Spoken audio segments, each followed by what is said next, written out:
pamamahayag. At dahil doon, tinanggap ko ang imbitasyon niyang iyon. Sa layunin na makapagtanong sa harapan sa kanila. At dahil sa naganap na sagutan, ay naisip nilang hamunin ako. Dahil mukhang sakristan. At sa harap ng mga nakikinig, ay tinanggap ko ang hamon nila.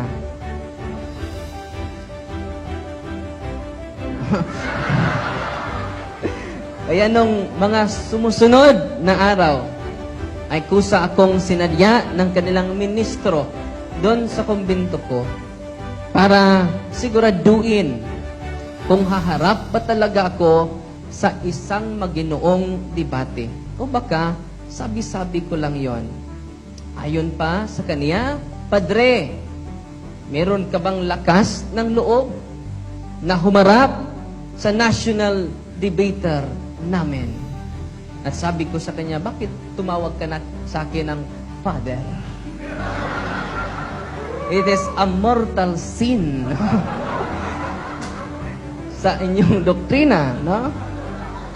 So, aaminin mo ba nagkakamali ka, no? Bakit tumawag ka sa akin ng Father? No? Sabi na, bakit tinawag ko ikaw na Father?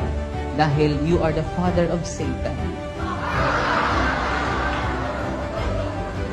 At sinabi ko naman sa kanya, sige, tatanggapin ko na ako ay father of Satan. Hindi tumawag ka sa akin ng Father. Hindi anak ko ikaw.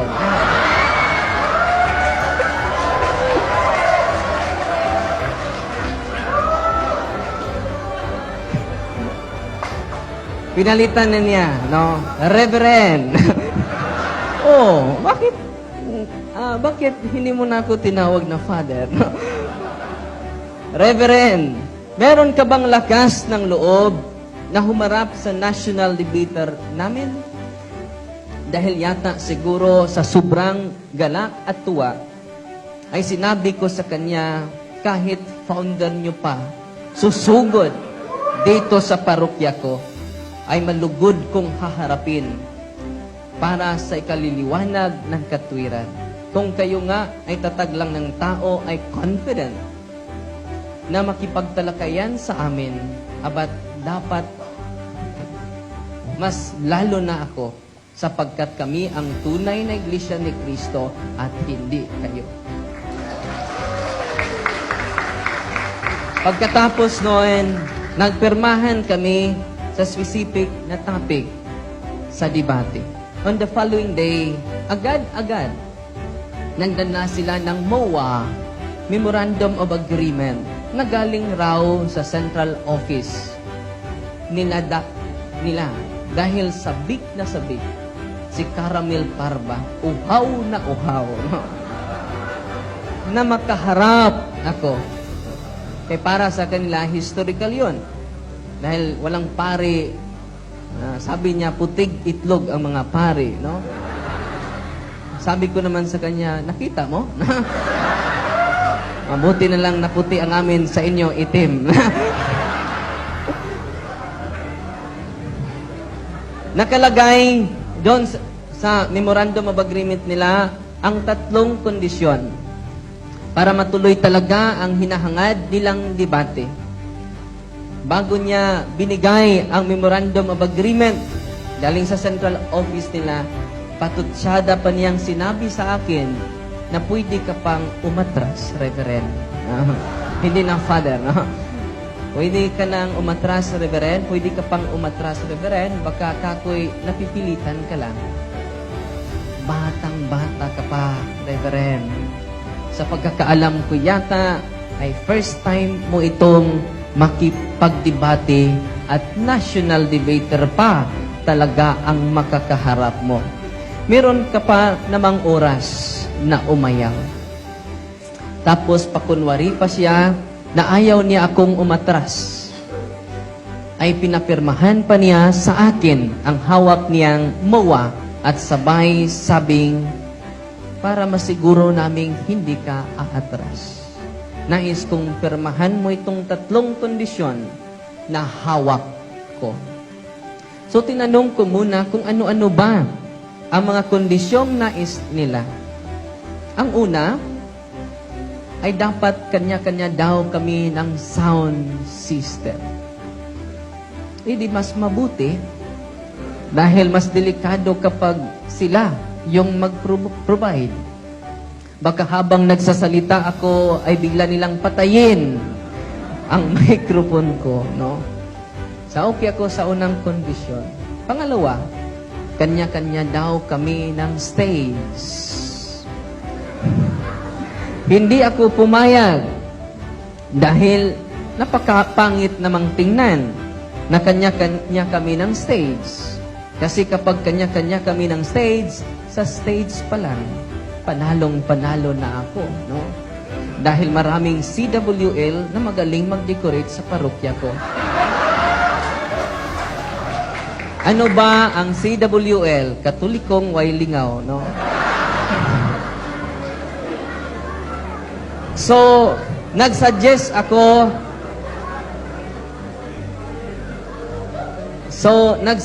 ako sa kanila. Either sila yung mag-provide ng stage or ako.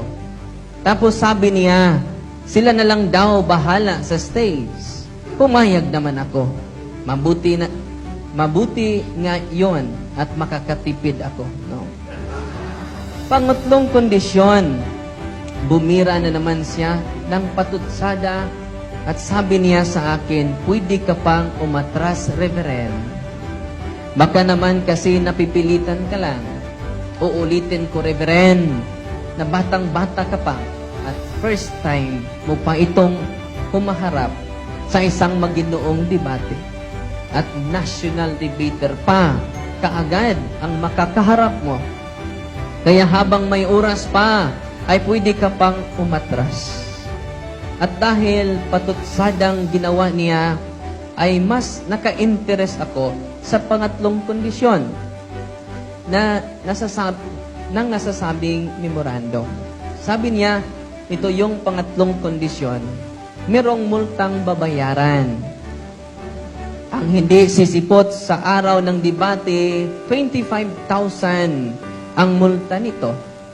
Kaya, pwede ka pang umatras, sabay tawa. Kaya kinuha ko yung papel at nilagyan ko ng zero ang 25,000 pesos. Kaya naging 250,000 na yung multa. Kaya, pinaliktad ko naman ang sitwasyon at siya naman ang pinatutsadahan ko. Bakit siya ba ang marunong? No? Sabi ko, ang liit naman ng 25,000. No? Isang linggo ko yan. Kuhang-kuha ko na yan. No? Pero ang totoo lang, no, 9,000 lang ang ma-receive ko every month. Ini-exaggerate ko lang, no, ng konti, no. Kaya dali-dali kong pinirmahan yung papel na dala niya para di na siya makatanggi. Pagkatapos kong mapirmahan, nagulat siya. Pautal siyang nagsabi na bakit mo nilagyan ng zero? Ang laki ng multa. Kunin mo yung zero, no? Okay na yung 25,000 pesos na multa. Huwag mo nang dagdagan pa. At sabi ko sa kanya, oy, brother, paano na yan? Nakapirma na ako. Ikaw na lang ang wala. Nag-insist siya na hindi siya pipirma kapag hindi ko binura ang zero. At dahil doon, ngumiti ako sa kanya at sinabihan ko siya, pwede, sabi ko sa kanya, pinatutsadahan ko siya, pwede pa naman kayong umatras. Baka napipilitan lang kayo nito. At first time din ninyong makaharap ang pari na batang-bata pa. At higit sa lahat, napakagwapo pa talaga.